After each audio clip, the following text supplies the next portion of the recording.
Agora vitória da Macaca, 2-1 em cima do Goiás. O duelo contra o Goiás marcava o jogo de número 200 de Gilson Kleina no comando da Ponte Preta. Mas suspenso e fora de campo, o técnico não tinha muito o que comemorar. Pressionado, Kleina dependia do resultado dessa partida para ter o futuro definido. E mesmo precisando da vitória para sair das últimas colocações, a Ponte quase não ofereceu perigo aos visitantes no primeiro tempo. Pelo outro lado, o Goiás assustou pelo menos 2 vezes. Na segunda, só não abriu o placar porque Ivan estava bem posicionado. Os gols da partida foram sair mesmo no segundo tempo. Logo aos 5 minutos, Rafael Santos cruzou na área e Rodrigão só empurrou para o fundo das redes.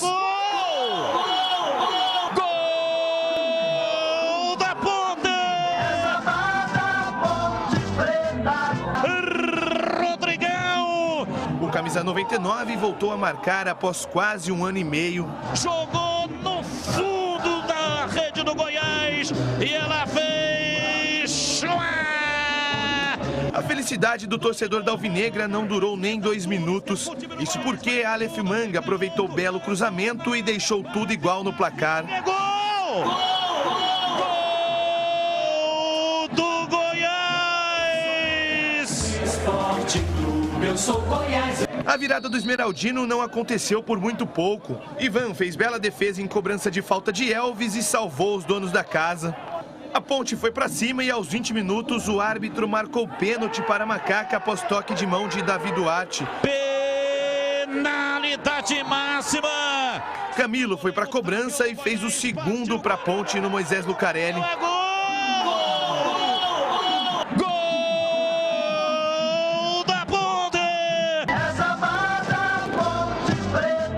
Na reta final, Lucas Cândido quase fez o terceiro da Alvinegra, mas ficou assim, Ponte Preta 2, Goiás 1.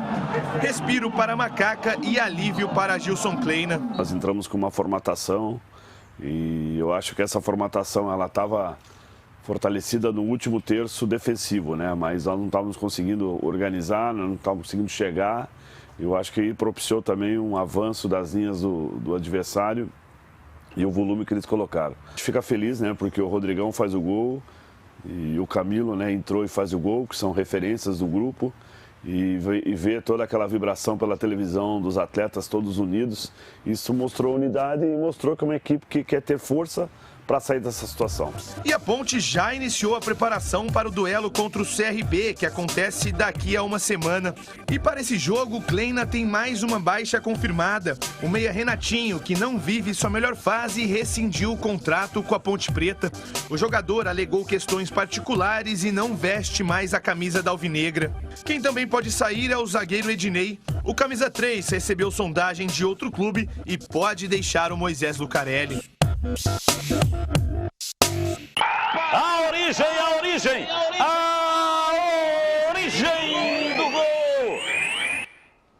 A origem do gol vai para todos os pontepretanos que vibraram da pele até o osso, inclusive comparecendo lá na frente do estádio Moisés Lucarelli.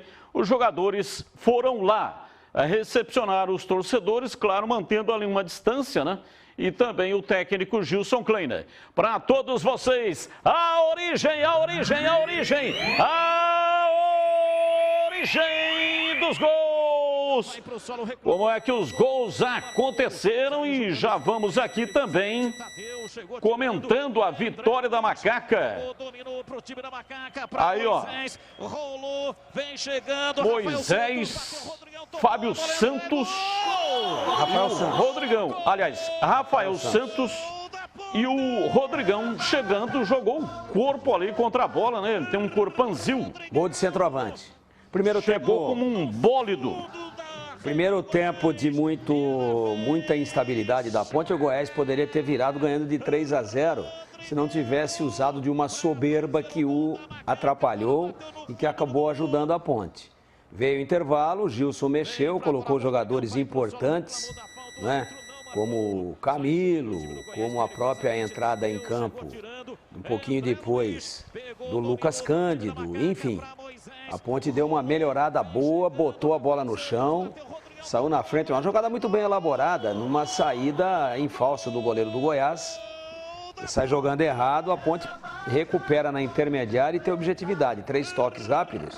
E o Rodrigão, como um autêntico centroavante, se joga na bola. O Rodrigão precisa disso aí, né, Tigrão? Isso é bola, né? Essa bola tem que estar lá, né? Ele é um jogador de arremate. Muito bom, aliás, por sinal, mas ele tem que ter a bola. E essa jogada foi bem elaborada, que o Moisés viu bem a passada. Você vai observar aí, ó, que o Tadeu sai jogando errado. Lá em Goiás chamam de Tadeus. Olha lá. Ele devolve aqui, ó, na intermediária. Ó. Aí quando a Ponte retoma, olha a passada do Rafael Santos, tudo de primeira. Aí pega desarrumado. E o Rodrigão na dele de centroavante. Belíssimo cruzamento. A Ponte toma o gol. Cruza forte, a bola rasteira. Mas ele se antecipa ao Beck, né? Ele se antecipa ao zagueiro. Olha lá, ele tá atrás, tá vendo? Olha lá, saiu do zagueiro, se atira na bola. Gol de centroavante na raça, né? Do jeito que precisava ser. Aí isso foi a 6 minutos. A 7 o Goiás empatou numa desatenção da Ponte, do próprio Rafael Santos e de outros jogadores, mas a Ponte ainda teve forças para depois de pênalti. Para mim, um pênalti que o Goiás reclamou muito, mas que para mim ficou caracterizado. A Ponte fez o 2-1 a 21 do segundo tempo, depois tomou uma certa pressão, mas fez um bom segundo tempo. Um primeiro tempo tenebroso e um bom segundo tempo. Ganhou um jogo importante contra um time de G4, que continua no G4 apesar da derrota, e isso deve fazer muito bem para o grupo. E aqui Camilo cobrou, o chamado pênalti de manual, tá lá, ó. O zagueiro o goleiro de um lado, a bola do outro, né? Pênalti de manual, bateu muito bem, meteu na rede. Júlio Nascimento, a sua análise aí, a vitória da Macaca, diz aí, Júlio. Pois é, Batista, uma vitória muito importante no aspecto da confiança, né? Vocês falavam do Rodrigão, inclusive o Kleina falou sobre isso depois também, que era um jogador que vinha contribuindo de um jeito diferente, e é um gol para dar confiança, um jogador que não marcava desde fevereiro de 2020, mais de quase 1000 minutos sem balançar as redes. Isso para um centroavante afeta muito, principalmente com a fase da Ponte Preta. Então ter um jogador agora com mais confiança, com um gol nas costas, acho que interfere inclusive para a sequência. Não gostei do primeiro tempo da Ponte, acho que no segundo tempo o time melhorou, foi uma vitória que interfere muito para a tabela da Ponte, mais nesse aspecto de confiança do que para deixar a zona de rebaixamento num primeiro momento. Então tem que ser valorizado sim esses pontos somados contra o Goiás dentro de casa, Batistão. Vamos lá, CH, a sua análise também. A Ponte fez um primeiro tempo tenebroso, foi um negócio assim assustador. Contou com a capacidade defensiva, né? Porque realmente o Fábio Sanches, eleito o craque do jogo, jogou uma enormidade, também com a sorte. Também contou com a sorte no primeiro tempo, porque o primeiro tempo da Ponte deu medo. O segundo tempo melhorou e ganhou o jogo. É o que interessa, né? Mas a Ponte não pode correr o risco que correu no primeiro tempo. Eu concordo com o amigo, a escolha que o Gilson fez do jeito do time jogar foi equivocada. Ele não reconheceu isso na entrevista coletiva, acertou no intervalo do jogo. Eu acho que a entrada daqueles que entraram melhoraram o time. A Ponte fez um segundo tempo de razoável para bom. Eu não vou falar de merecimento, porque colocou a bola na rede, merece. Foi letal, né? Foi precisa e tinha que ganhar o jogo, principalmente pelo aspecto emocional. Não interessava de que maneira foi, como não interessa, Batista. Mas jogou muito mal no primeiro tempo. Eu vi algumas partidas que a Ponte jogou bem e perdeu. Não adianta nada. O que adianta é o resultado da partida. Agora, ele sabe que ele tem que pegar os 10 dias agora, 8 dias ou 9 dias, e aproveitar para melhorar esse time, de qualquer maneira. Não é? O desempenho está ruim. Agora, repito, agora é a hora de tranquilidade e de vencer as partidas para voltar para uma situação aceitável no campeonato, para ter tranquilidade para trabalhar. É isso que a Ponte precisa, é isso que o Gilson Kleina deseja e tem que fazer. Eu só queria complementar, Batista, eu falei aqui de jogadores que entraram, falei do Lucas Cândido, falei do Camilo, que entrou muitíssimo bem, ambos entraram muito bem. Quero fazer justiça também ao Richard, que entrou no intervalo junto com o Camilo e deu um outro padrão para o time da Ponte, né? pelo menos taticamente, voltando, recompondo, dando velocidade, brigando pela bola, sem ser brilhante tecnicamente, também foi um jogador importante, como foi o Juan Renato, que entrou no final no lugar do Rafael Santos e fechou muito bem aquele lado esquerdo, aumentando a altura média do time, tirando de cabeça algumas bolas perigosas, que esse era o grande expediente do Goiás para tentar empatar no final da partida. Eu agora há pouco falei da torcida, né, que os jogadores foram comemorar com a torcida. Nós temos aqui imagens e também com áudio. Ouça aí.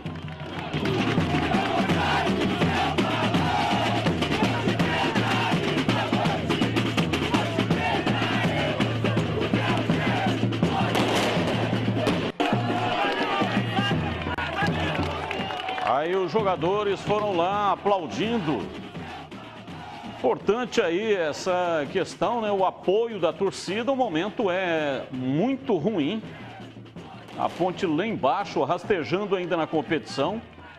Precisa de regularidade. Não é esta vitória que vai resolver o problema, mas pode sim, com o apoio da torcida que não está comparecendo no estádio por causa da pandemia.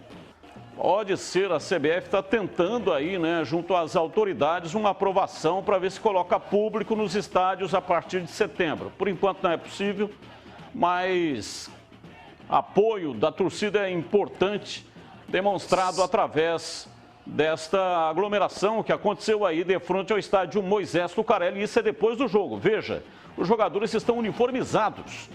Então a partida estava recém-terminada e os jogadores foram lá comemorar com a torcida e também o Gilson Kleina, o técnico que não esteve no banco, estava suspenso, foi expulso na partida contra o Vitória, derrota da Macaco 1-0 e depois foi lá para o estádio para comemorar junto com a torcida. Só lembrando, Batista, que esse evento ocorreu porque teve uma reunião das torcidas organizadas na quinta-feira lá no CT do Jardim Olina com a comissão técnica e os jogadores. E o Gilson, isso ele falou inclusive no microfone da Rádio Bandeirantes, ele pediu todo o apoio para a torcida, mesmo externamente, uma trégua, um apoio, um voto de confiança, que se o time ganhasse, o time sairia do lado de fora do portão do estádio Moisés Lucarelli para comemorar com os torcedores. E você observa que prudentemente foi feita uma barreira ali. Existe uma cerca, os torcedores ficaram de um lado e os jogadores do outro, né? Fizeram aí essa confraternização, acho que esse entrelaçamento, essa demonstração de união é muito importante e o Gilson ganha agora alguns jogadores que estavam fora e alguns que não estavam bem fisicamente para, quem sabe, num melhor momento, enfrentarem aí o CRB.